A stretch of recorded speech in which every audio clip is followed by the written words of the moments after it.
Combat's here. Yo, Combat, happy birthday, man. Yeah. Go live without telling y'all. I just did it anyway. So. You old fucker. Okay. So it's a good thing I didn't go on that rant about why socialism is good. Then, okay, so it's a good thing I didn't do that. I mean, you still can. I'm not gonna complain. We'll just laugh at you. Okay, so in a world where mankind is morally good, as we do exist within, what is wrong with socialism? It's espoused by low IQ idiots. Because there's no way everybody can be equal. There's no way everybody can possibly be equal. It's impossible. Socialism suppresses the drive for excellence. Yes. Exactly. We wouldn't have most of the things we have today in socialism. Yes. Okay, and what were you saying, Metroid? Did you say closeted Polish? Which is it's an interesting way to put it. That's what I said. Well, you might be. Well, I mean, I am genetically Polish. I don't know about belief-wise. I don't know enough about their beliefs right now. So, well, if you have an overwhelming urge to mount a horse and charge into the Turks besieging Vienna, you might be a closeted Polish. Okay, what if you have an overwhelming urge to mount a tank and charge into Iraqi Muslims in Kuwait? You might be American. Okay. American Polish. You want to do it for to spread Catholicism? Hey, if that works, I'm cool with that too. You know. then you I thought you were talking about Vosh. Then you're a pure blood Polish American. There we go. All right. Now I got everything set. I think we're good. Gotcha. So wait, are we live? Yeah. Oh. Yeah, we've been up since that whole you might be Polish thing. Liberal bastards. Gotcha. Yeah, well, to the chat, happy birthday, Combat, or Wheezy Pillar, whichever one you prefer to call him. Thank you. I say Combat Wombat. What do you call him, honey? Marmoset. Combat Marmoset. I don't know why. So I kind of like that better. Combat Marmoset. Which is why when Badger sent me that picture of the Fear No Acorn with my, my face on it, I was highly tempted to grabbing a shirt. It's gonna be amazing. I was tempted to make that my profile picture for everything. I need to order the Rommel one just because it'll piss off all the right people. Yeah. Oh, like there's a Rommel one? Yeah, there's an acorn and a tank. Oh, dude, he's one of the greatest tank commanders ever. I might need to get that one. Dude, I had his picture up. Yeah, I had his picture up in my tank, 9091. I literally the control cover for my gunner, my combat computer on my tank was Rommel's picture taped to it. You had a because we were following on in your tank. Damn right. All right. We were following his. That is incredibly ironic. The big, they called it the Hail Mary run that the American Army did, where we went out in the deep desert and came back in 91. That was actually Erwin Rommel's plan during the Africa Corps days. See, Germany had the Desert Fox, and CDET had the Desert Badger. Thankfully, Badger was still in high school when that happened, or probably war would have been a little shorter. But we had a lot of us. We read his books. Frankly, the infantry in the attack was much better than armor in the attack, and we basically followed his plan. A lot of people don't know Schwarzkopf's plan was basically a north-south version of Rommel's big sweep during the Africa Corps days. He just oriented in another direction. So another thing the Americans borrowed from the nationalist German party, the Pinwheel Party. You know what? If it works, it works. Oh, absolutely, yeah. Yeah, like the fighter formations that are used as a standard worldwide were developed by the Luftwaffe when they participated in the Spanish Civil War. Huh. We didn't just borrow them for rocket technology, so. Yeah. I mean, even the Germans. I mean, there's, I think, still 2 bases named after Rommel in Germany. Yeah. Well, I mean, because like he was Wehrmacht, right? Wehrmacht. He was a party member, but he kind of had to be. Yeah, exactly. He wasn't like a proper card carrying member. He was Wehrmacht. He wasn't like the proper evil shit. Yeah, well, and just remember Yeah, why he wasn't died before SS. the end of the war. Yeah. He was trying to kill Mustache Man. So. And he was told to either shoot himself or it would be done to his family. But yeah, so. Yeah. Sorry, Polish relatives. Had to follow that one. At least that one German. Sorry. It's okay. It's okay. Wheezy's half Mexican. We can say whatever we want. We got diversity quotas. Yeah. I'm a biracial person of color. I give all of you the M word pass. We were discussing Mexicans. I don't even remember how the topic came up earlier in channel. Just Mexicans came up. So we usually do. I think you just wanted an excuse to sing the song. Well, yeah, it's still one of the greatest Cheech and Chong songs ever. So Or true. But it was some. I don't even remember how it came up. Oh no! It was something about if there was some group. I think it might have been a 40K group if they were Mexicans. If there was like a Mexican guard unit or something like that. Bro, that would be so freaking cool. Fucking gang colors and shit. Bro, no. That would be the best guard regiment to be assigned with, because just imagine how well you would eat. Like, just that would be like the best group to be with. Like, even the Kriegers would be smiling when, like, the freaking Mexican guard regiments roll up. We know it's just corpse starch and shit, but man, they do something. Tastes good, man. I'm gonna paint my Bane blade in Mexican flag colors. Cool. That's fucking awesome, man. Fucking based. Just one side, though. But is it going to be like a real low to the ground Bane blade? And it's going to have hydraulics on it so they can make the front end bounce up and down? Yep. Gold curb feelers. God, the days of curb feelers. Holy shit, man. That was funny. So, I want to talk about that Hell Divers thing that went fucking nuclear. Yeah, sorry about that. Which Helldivers thing? The one from The that fake fan account? account that was saying, "Don't be a fascist." Oh, the trend chaser. Yes. Yeah. I was not expecting that to go fucking berserk. Because and this is what I was talking about the other day, where I was saying I'm hoping people are getting tired of that bullshit. And I said it. You don't have to remind people having fun playing a fucking video game to not be a fucking fascist. Yeah. And of course, the retort to that was, well, look what happened with Warhammer 40K. Oh, God. Fuck off. I mean, like, multiple times. And I'm just sitting there going, do people really think that your average 40K fan is a fucking fascist? Yes. I say we just embrace it at this point. Just quit fucking around making these people, because that whole thing, that guy a month ago, and this was finally on, a lot of people showed this. A month ago, he was doing the same thing on Pal World. Yeah. He literally changed his trend after trend to get outrage clicks. Yeah. I doubt if he even knows anything about the game. I can't even be 100% sure he plays the game. Because I'm not sure he said, after spending time in the lobby, hey, dumbass, it doesn't really have a lobby. There's no lobby chat. So I'm not sure what he's even talking about, except for he was hoping people didn't notice that little fuck up. There's no lobby in that game. Well, not only that, there's a number of people that just blindly go along with it and go, yeah, that's right. And it's like, it's the same thing I was saying the other day.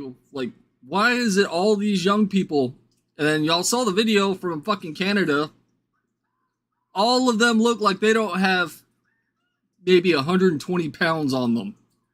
And they're all fucking communists. Like, Oh, that sounds par for the course, honestly. Bro, I fucking hate commies. how did we get to this point? Is that a rhetorical question? Rhetorical question. No, that's a serious question. Do you know who Yuri Bezmenov is? Yes. That's how we got here. Yeah. If you're referring to ideological subversion, then yeah, he made a shit ton of sense. Yeah. It started back in the 50s and 60s. If you want to blame somebody, blame the French philosophers and their influence in academia. Oh, I blame fucking Rousseau. All the way I blame Rousseau because he presented liberal. He gave us liberalism, but that spawns Marxism, and now we have to deal with fuckers on college. Rousseau has nothing to do with this. Look at the work of French philosophers post World War II. They are the social relativists. They are the ones who introduce subversion, and they are the ones who, as relativists, relativize everything. And a lot of them had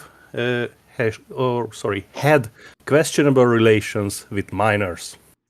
Let's just put it that way.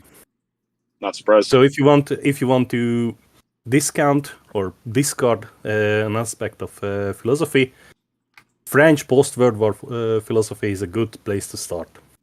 Yeah, but then like in the and a lot of them were either card-carrying members of the Communist Party or sympathizers, and they have woven their ideology into their work. So they deserve their work deserves to be shunned. Yeah. And as to the specifics of how it happened in the U.S., I mean, we had a long period of time where we were taking our young masculine men, tossing them into meat grinders, and that left women and feminine men to be the one to raise the children that were left. And so those children picked up the feminine, weak values in a society that was kind of feeling guilty over some of the bad shit we'd done for hundreds of years. And now you get to this point where where whether intentionally or not, our diets have switched to things that promote docility. Our education system promotes incompetence, and people's lives are slowly but surely getting worse and worse as the economy stops being a booming economy, and people are wondering why.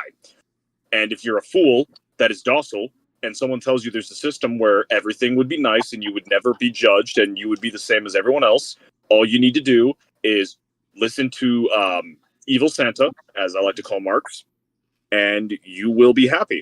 And so people blindly believe this stuff because they are docile, they are foolish, and they have no other context in the world.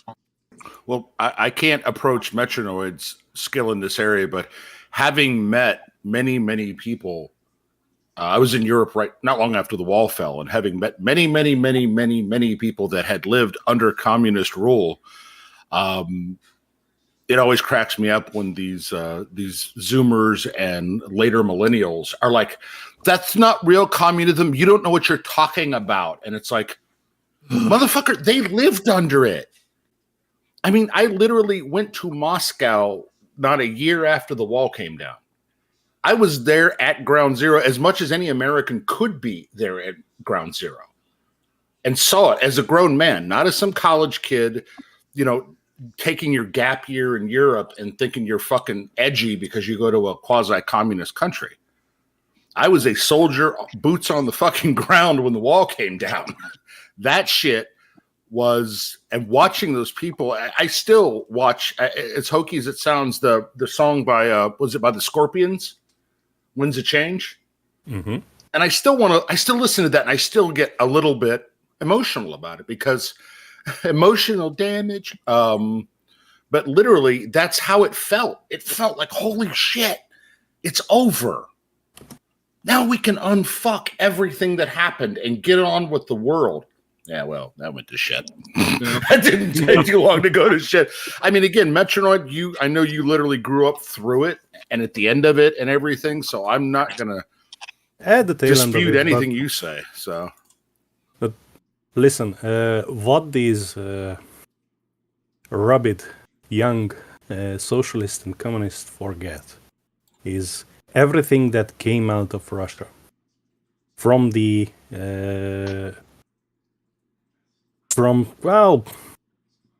from the 1900 from the start of the 1900s was propaganda.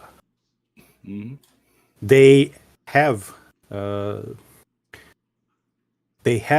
Potemkin villages that are ghost villages Yep. designed to look nice, and they have not paid actors, but security villagers. personnel, security personnel that mimes as being there, working there, living there, when somebody like a journalist, like a foreign dignitary visits, or they had in the past, and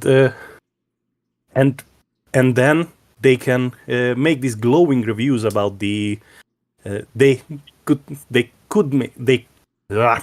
fucking timelines in English. Fucking timelines in English. Okay, and they could make these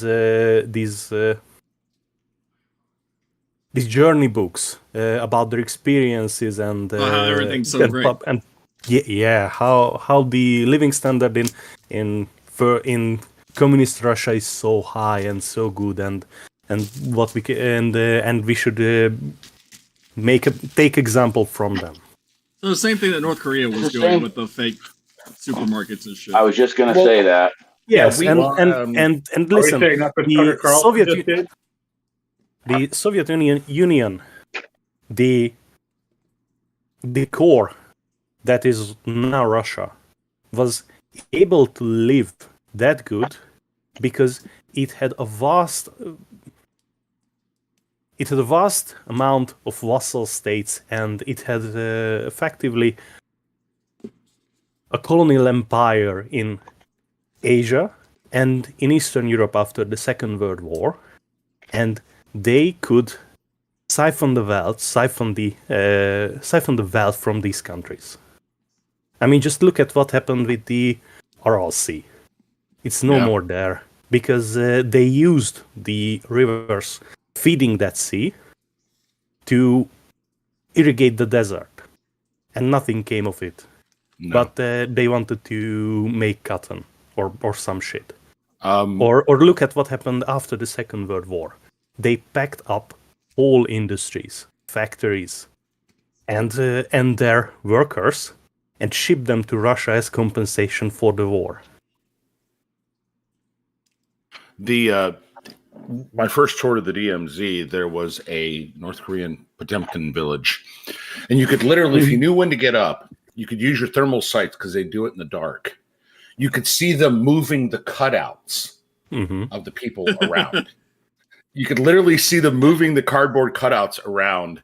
And if you got your angle right, you could see that it was just facades of buildings. It was literally the backs were just one layer deep.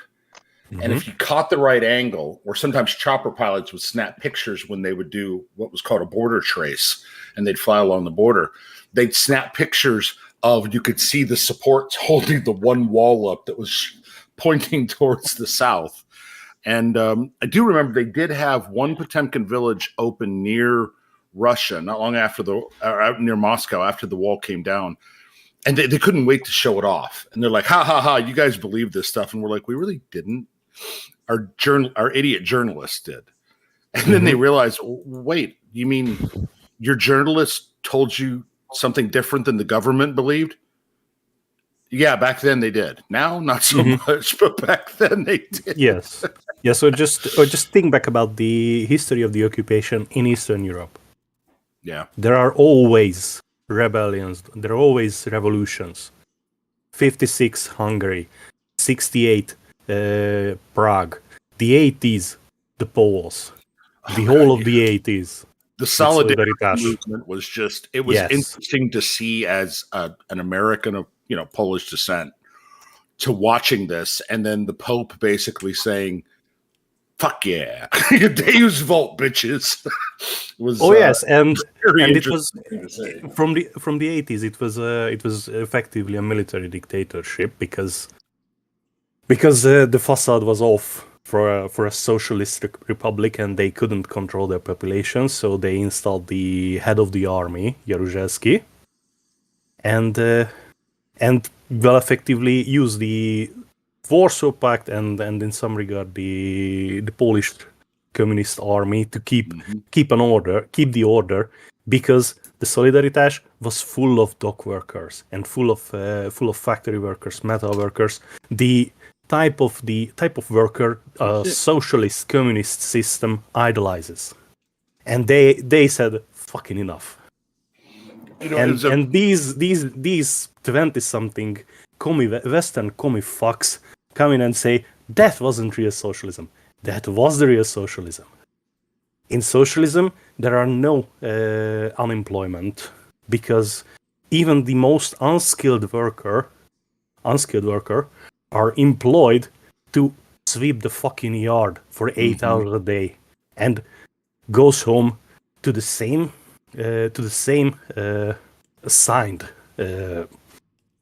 assigned apartment as a skilled worker goes home, and earns almost the same money. So what the fuck is in it to be a skilled worker and create something when you can just phone it in for 8 hours a day?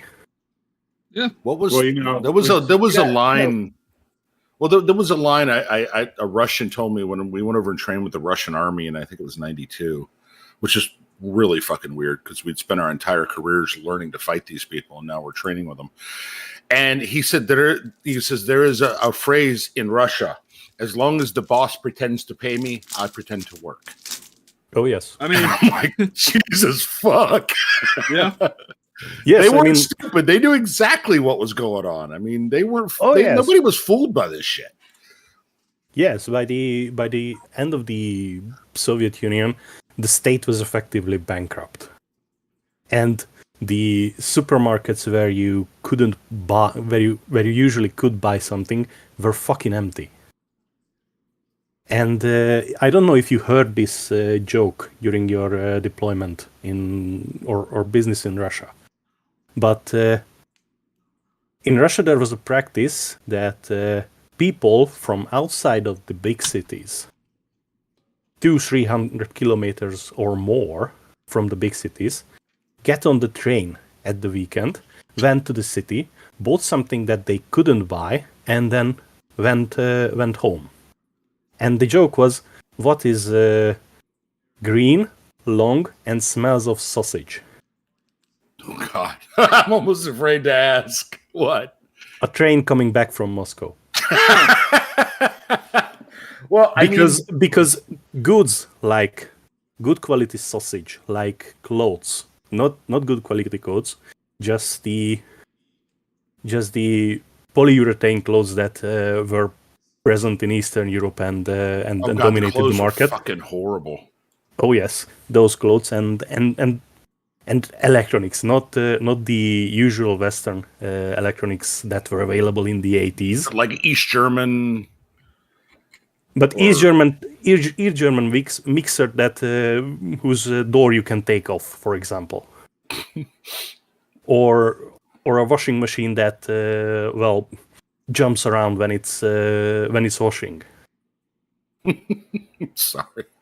Yes, and there was specifically a product designed to put under these kind of washing machines, so it wouldn't jump too far and fuck away the tiles, or fuck up the tiles in the bathroom where it was. Well, when I went to Moscow, a friend of mine had given me. He says, "You know all those blue jeans, and you got like 3 or 4 jean jackets in your locker that you don't wear." Yeah, he goes, "Take them with me." I said, "Take them with me." He goes, "Dude, take them with you." So yes, I had for good quality jeans, Levi's would give anything. Levi's, yeah. I spent a week outside of Moscow. I paid for my room and breakfast meal for the week with a jean jacket and 2 pair of Levi's. Mm-hmm. The lady, and she was like, "Oh my God, this is amazing." She thought she had won the lottery for just some crappy clothes I had thrown in the back of my locker. Yes, because good quality clothes and good quality jeans were unavailable. The jeans that amazing. we had in Eastern Europe and in the Eastern Bloc were effectively just painted on to look like jeans. Oh God! And if you wore it too long, the painting on the inside would come off, and your skin would be painted.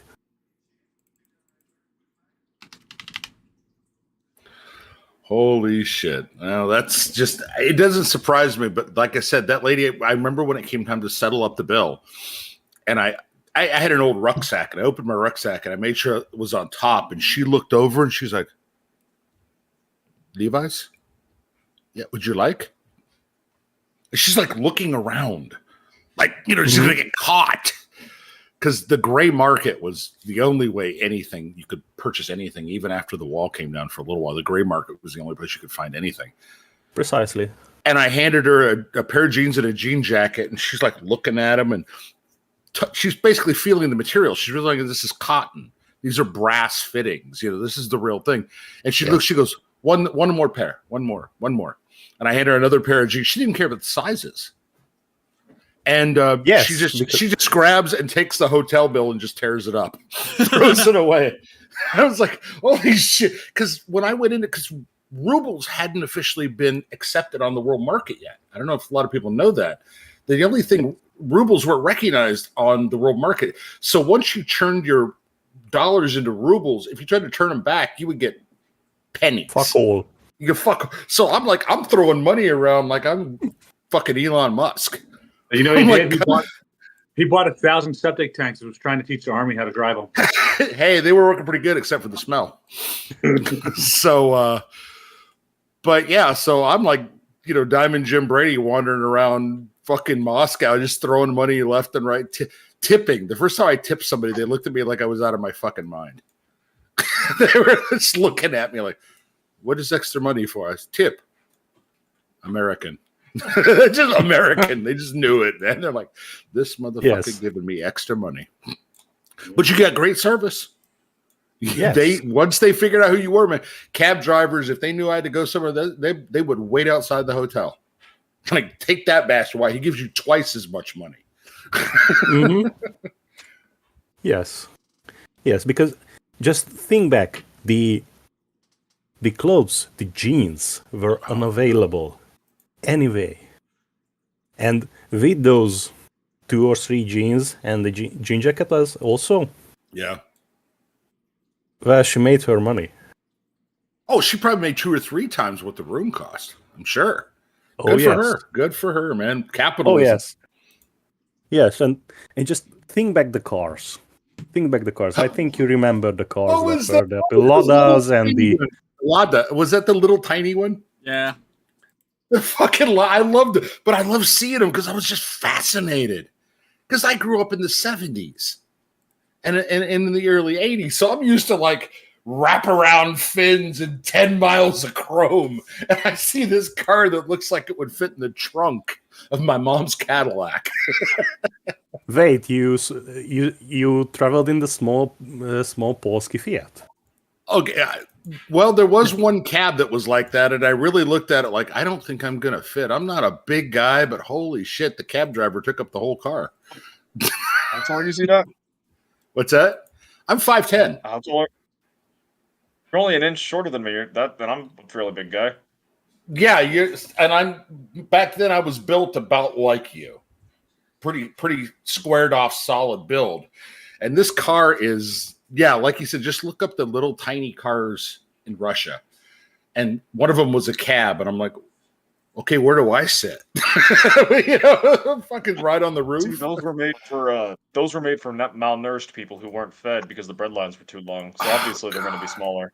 One of the first cars that I ever owned was a Del Sol, a Honda Del Sol. Oh, I'm sorry. No, dude, I love that car. But the problem is I'm 6'1". Oh, Jesus. So me trying to fit in that car anytime I wanted to go anywhere, it was kind of like this. And like, thank God the roof is removable on those cars, because then I could actually sit up straight and my head wouldn't like I just dropped the picture in the chat. If I you was can check looking for it. Thank you for doing that. Thank you. This was the car. Where did you? Which in general chat? No, in this chat precisely. I don't see it.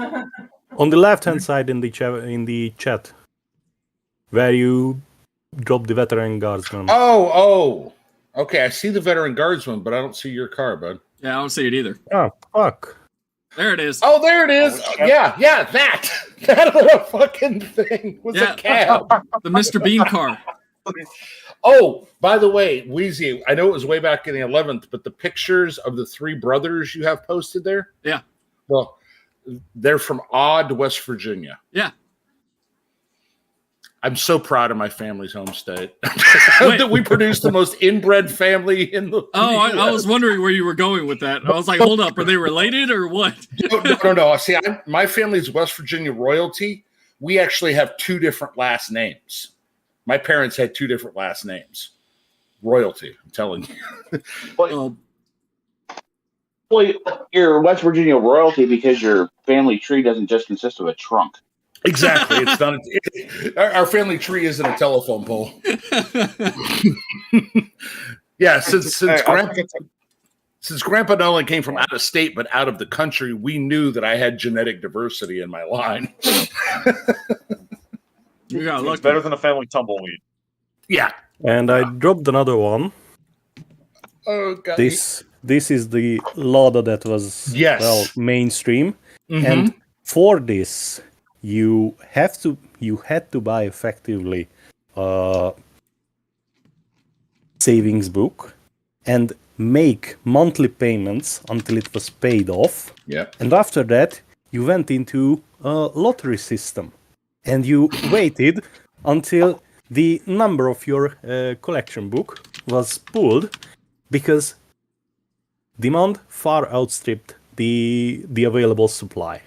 And usually it took between 5 and 10 years to get a car.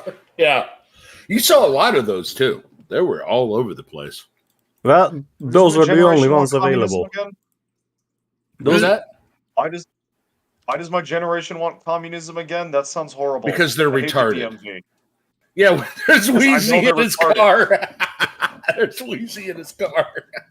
I mean, you're going to laugh, but one of my teachers was about 190 to 2 meters, and he had a friend with the same height, but bigger build, and he was a professional athlete.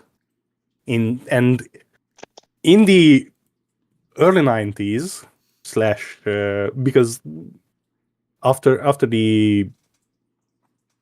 the system was changed and the communists went away, they had a Polski Fiat, and their favorite pastime it was in the 80s, because it was during university, and they had a Polski Fiat, and their favorite pastime was taking out the driver's seat and the passenger seat, because they were so long that they only fit that way, sitting in the back seats, and pretended to be terrible drivers. And when somebody started honking at them at the lights or something like that, they just jump out the car. And two big dudes from a clown car, effectively. Oh, okay. Tell me this much: having spent quite a bit of time in Europe and not driven, but been driven around or seen places like Rome, Naples, Athens, Berlin. How do you, compared to Russia, how do you pretend to be a bad driver? Because the most important thing on a Russian car was the horn and the window crank, so that you could reach out and basically wave your hand in the air while you're beeping the horn.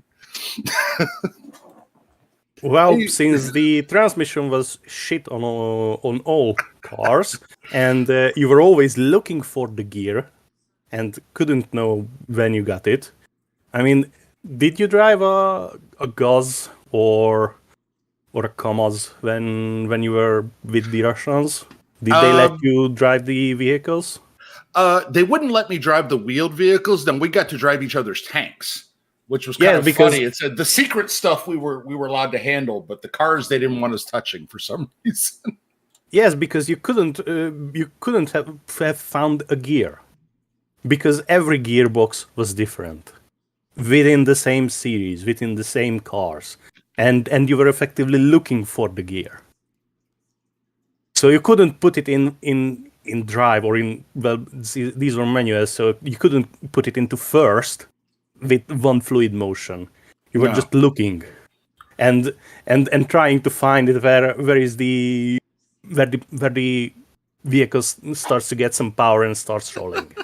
Well, and that was the method of the madness. So they couldn't find the gear to start, and somebody starts honking, and then they jump out. What the fuck? I can't remember whether it was the T62 or the T55. The gear shifts. It was a front engine tank, so, and the gear shift was direct linked to the transmission. So the engine got hot, the transmission got hot, and the gear shift, which was brass, would get hot. And there was a little hammer hanging in the driver's compartment, and I said, "What's that for?" And my instructor, who spoke very good Russian or very good English, he says, "When the gear shift get too hot, you take hammer, slam into gear shift to change gears. It's too hot to handle." We had to wear asbestos gloves to operate that thing. And we're wearing the gloves, and they're like, "These are amazing. You just have these?" And we're like, "Dude, I got an extra pair here." Just so you quit burning. But you would depress the clutch in, and like you said, wiggle it around with like your finger, and then hit it with the hammer to knock it into gear. Because it was so fucking hot, you couldn't touch the gear shift. Yes, well, the T55 That's amazing. Had another name for it. It was called Brezhnev's coffin. I can, having been in one, I can completely understand why. That thing was a fucking death trap. So Absolute the only death trap. there's not that many people here outside of us, so I'm gonna go ahead and do this now. You're not going to strip, are you? No, I'm gonna. Oh, thank God. I'm gonna pick the number. Oh, come on, table dance. Fuck! I had money on it that Easy is going to strip. I didn't even pick a number yet, so I forgot. Well, as much as I wanted that Garrow book, I did not pick a number, so they couldn't scream collusion or favoritism. Oh yeah, that's fair. Yeah, that's why I don't enter these. So It was 619, That's exactly what I was going to pick. and somebody said 765. I'm pretty sure that's the closest one because everything else is either super low or super high. Hey, we're all super high, man. Hey, man. So yeah, that's the closest one.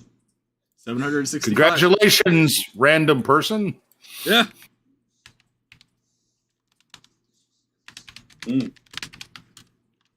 I'm just gonna tell them they got it. I'm sure somebody will see that before they see the stream. So all Grumbler. You gotta tell them to 8690. Yeah. Tell them if they don't pick it up in a half an hour, the book goes to me. Surprisingly, that book, you can still get it in hardcover on eBay for like $20, $27. Really? Yeah. Oh shit. I'm gonna have to start shopping. Which is weird because it's a really good book, but apparently It is, yeah. it's not sought after.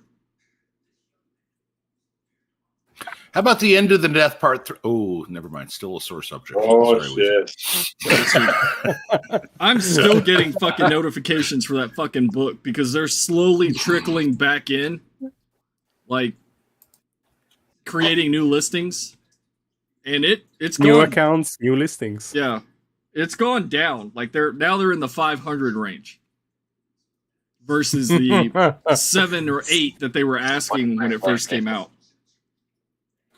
I feel so sorry for. No, I really don't. Fucking bastards. scalpers go fuck themselves. I genuinely hope. I'm hoping that's because people aren't buying them, so they're just like You are Right. naive. trying to unload them. Yeah, I know people are still buying them because they're fucking idiots, but you know, Yep. it's just like what is it? The Dark Angels release that happened this last weekend. There's no issues. So And you can still go on there, and I was on there last night, and you're still able to pre-order. Okay. Yeah. So Yeah. I mean, everything's just still available. So they must have so few. well, I think they got so much backlash over Ending the Death.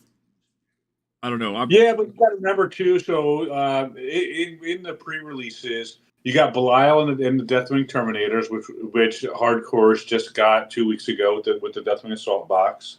The Codex came in that box as well. So the Hardcores that got it probably aren't going to pick those up again. Asmodai, they probably went a little heavy on for the DA fans, and he's a single model for $42. Kind of hurts, but I guess when I saw the Necron Cryptek was like 38, I can figure Asmodai is probably going to be. I was expecting him to be 50, 55, truthfully. Well, So 42 is in the hurt. who was it that said they were going to start 3D printing? Was that Metro? Oh, I said fuck GW, go recasters, because with the Solar Auxilia there is just a limited release. So It's so fucking stupid. I don't know. I don't know what the thought process is. I think the thought process is they didn't invest in manufacturing, and they bloated their product range so much that they couldn't keep up. Mm-hmm.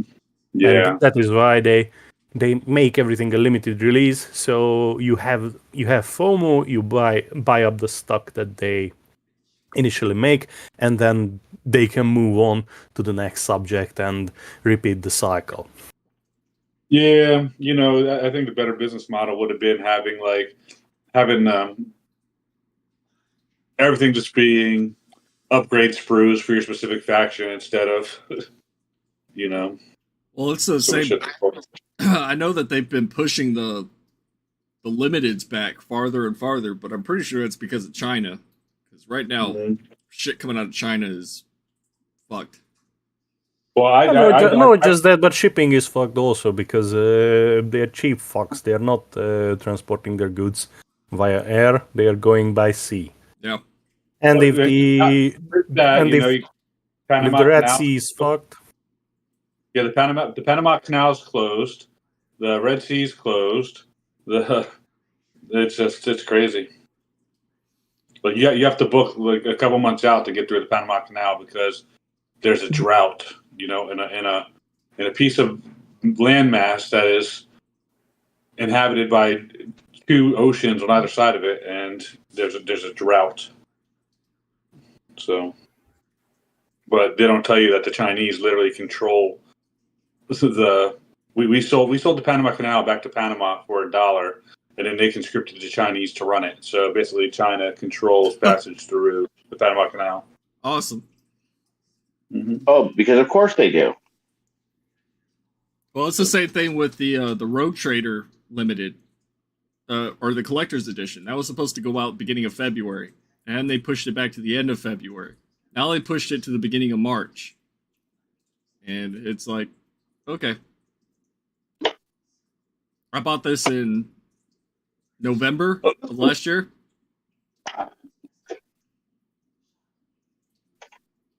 You get it. Yeah, it'll show up eventually. I mean, at least they showed pictures of the shipping boxes. So that's I was going to say. Listen, I remember before COVID, I splurged a little on a Corvus Belli Kickstarter, and it was 1.5 years late because I chose to have everything delivered together and not piecemeal, and during that time, there was a little brouhaha in China, and then the shipping containers were well effectively stuck in China, and nobody had ingoing stuff and ingoing containers, so no traffic was going, and then everything was at the premium. Wait, it was very fun. They were stuck in China. Oh, how I miss how he said China. How I miss it. China. Oh, that shit was funny. Before I forget again, is anybody else here play the PC game Battle Sector? Yeah. No, I'm heterosexual. I doubt it. Anyway, did you get the Tau DLC? I wanted to ask anybody that knows a lot more about 40K how you rate the Tau DLC versus the actual forces in Warhammer. So. I haven't gotten I'm missing a bunch of DLC for that game. Okay. I don't even know which ones I have. You have sisters. You have sisters. No, I don't have that one. I don't have the Demons DLC, Sisters, Necrons. You don't have any of them, sounds like. Yeah, I don't. I just have the base game. Easy, you have been left behind. What's wrong with you? I mean, what kind of a 40K fan are you? Well, it's kind of hard when they fucking... All you're getting is add-ons, basically, and they charge, what, $15 a pop for those things? And they're not even part of the campaign. Yeah. You literally have to play special battles for them. I just get them for the sake of completeness, but yeah. I wish they'd be included in the campaign. And every time I bring up a DLC for them, all Badger does is scream, when does the army painter get here? Never. Yeah, I've got like an hour and a half in that game. That's it. Yeah, I play it like just if I'm bored listening to something or watching something, I'll throw it on. But I've been trying the Tau. I went through like 2 different battles with them. God, do they suck? Well, that's why I was sitting there. That's why I was sitting there debating if I want to buy Helldivers. Because like my wife and I have been playing Far Cry 6, and I was like, kind of want Helldivers. Kind of terrified I won't be able to get into a game. It's been a lot better. A lot better. They raised the cap to 700,000. Unfortunately, now what's happening is we're getting a lot of weird bugs. Oh, like broken spot. I mean, nothing that wouldn't happen in any other game, but when you have the better part of over 1 million people concurrently playing, it gets a lot more traction. So, but well, the only thing I could recommend with Helldivers, and I was talking to some of the guys earlier about this, please do not, number one, do not go with randos. Do not go with randos ever. And second of all, definitely find a team that you mesh with, because this game is so much about teamwork more than Dark Tide could ever be. It's very teamwork oriented. I figured if I picked it up, it'd be to play with y'all or my wife, and that's it. Because I hate public lobbies. I hate pickup games. I hate them. I played with too many stupid people. I'm not going to let some random 12-year-old ruin my game. Yeah, and there's a lot of that. But even people my biggest complaint is there's an efficient way to run the missions. Now, I know efficient might not be fun to a lot of people, but if your goal is to level up and get enough stuff to open up new parts of your ship, which makes your skills, your weapons, whatever it is, more effective, then maybe efficiency isn't the worst way to, run it like Gulliman, not like, Lehman Russ. Yeah. And it's like, okay, instead of trying to get all sweaty about it and see, can I push to tier 7 or tier 8? Stay at 4 and 5, grind the shit you need. Because if the only way you see any use in your life is, wow, I can get to tier 8 in Helldivers, someday you'll have sex, and all of that will seem so less important in your life. Sounds like a Reddit moment. It really does. It really does. And just some people, it's like, guys, what? For example, I played with. He left. I played with Shadowhawk. Now he's new. We did great. Very few in-game deaths. No team killing. We had fun, and we got the stuff we need, because the game punishes you. The longer you're in the game, the worse the spawns get. The faster they come, the more they show up, and the more of them, the more of the boss mobs show up. It's like Dark Tide on steroids. Literally, it just gets worse and worse. So as long as you're over 50% of the clock, so you got 40 minutes, as long as you're 20 minutes and over, pretty normal. Once you hit 20 minutes, it ramps up. At 10 minutes, it ramps up again, and it ramps up significantly fast before you're and pretty soon all you're doing is fighting and dying. And when you die, if you have these things called samples, which is a currency, you drop them. And if everybody has to haul ass and nobody picks them up, most of the run's been for nothing. Oh, awesome. So, yeah, stay lower tier, grind the shit you need, quit being in a hurry to get to level 50, quit being in a hurry to go, yeah, man, I'm running tier 8. Because it doesn't matter. It just doesn't matter. All right.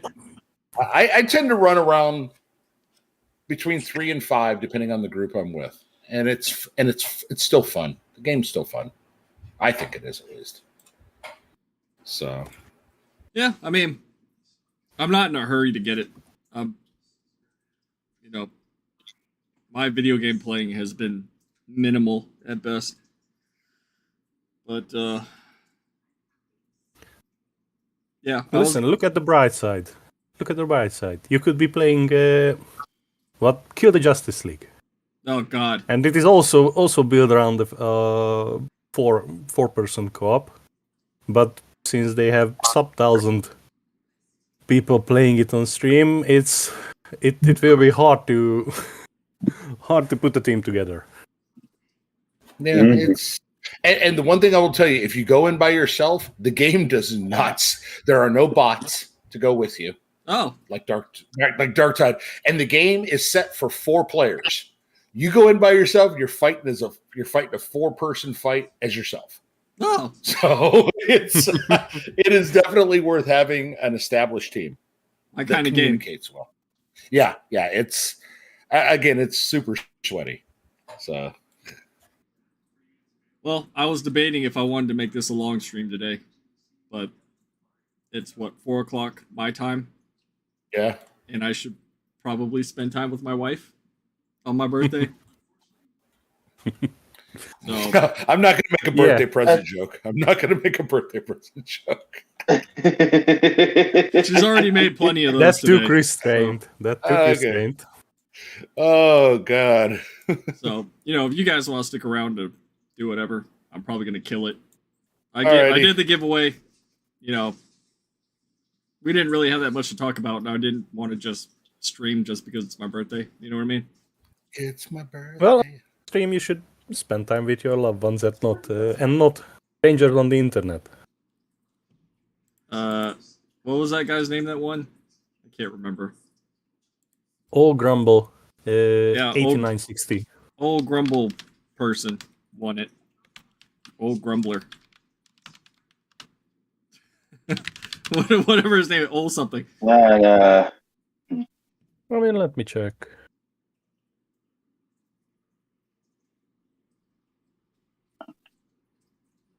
Old Grumble random numbers. No, 8690. Sorry, I mixed up the two in the middle. At least it's not 88. So that makes me feel better. Well, somebody put 1488. So yeah, Nick did. Oh God, that would have been funny as shit if that would have won. I was sitting there and I was like, I do this, man. I can't do it. I was like, I knew somebody was going to do it. Somebody was going to do it. I don't miss. This is what week 2 or week 3. I'm still not really missing Twitter. Yeah, honest to God, I'm getting so much shit done. Really, I don't blame you. That place is a fucking cesspit. I'm rewatching it. I mean, yeah, it might be a little cringe. I'm rewatching The Expanse and actually getting more out of it than the first time I watched it. So, because I'm paying attention to the show. So, given when it was made, that is just an insanely well put together show. I've always been a fan of hardcore sci-fi, and I like the fact that they take into account crazy shit like gravity, flipping over to slow down. There's not just like gravity plates and warp drive, They even in a couple of later seasons, they even make mention of causality, because they're traversing the ring gates. Yeah, so, exactly. it's yeah. I've always liked the kind of Larry Niven, kind of Isaac Asimov hard sci-fi stuff. That's Yeah. that there's some science behind it. Even The Martian, which talk about a book and a film my wife would literally cross the street to get away from. She just No, anything but that. she's like, I don't care about potatoes. But shut up. I don't care, nerd. I don't care about potatoes. I think her biggest problem is it's Matt Damon, and all she could hear is Matt Damon. Matt Damon. Listen, when she was when he was singing with Sarah Silverman, that was funny. You know, it's one of the better films I like him in, and I don't really care for him as an actor, but He was good in Dogma. okay, yeah, well, he was pretty young too. I don't care. But Yes, well, back then Kevin Smith was also good, and look what happened. He lost his balls. Oh God, He-Man's great because there's no He-Man in it. Yeah, Yeah, bitch. You little bitch. Look, I knew I'd hit Wheezy's note sooner or later. Listen, I remember when I found Dogma after 10 p.m. After 10 p.m. on the TV, and I was glued to it in a weekday, and it was a school day, and My wife and I love very that good. film. Yeah, we love that film. It's That's you know, a there's a lot good of people. movie. Yeah, and there's a lot of people like, how can you be Catholic and watch that? And I'm like, because I have a sense of humor, and a lot of the things they point out are pretty accurate. Yeah. Yes, that was generally a good writing with good directions and good actor work, and also Alanis Morissette as God. So, And it had That was a funny choice. What's his name as the voice as the Metatron? Alan Rickman. Alan Thank Rickman. you, Alan Rickman. Rickman. Yeah, Alan Rickman as the Metatron was awesome. All Yes, right, and gentlemen. also I can drink because All right, go play with your Are wife. you talking about Dogma? Thank I you. just came back. yeah. You, All right, have a why good day. couldn't you-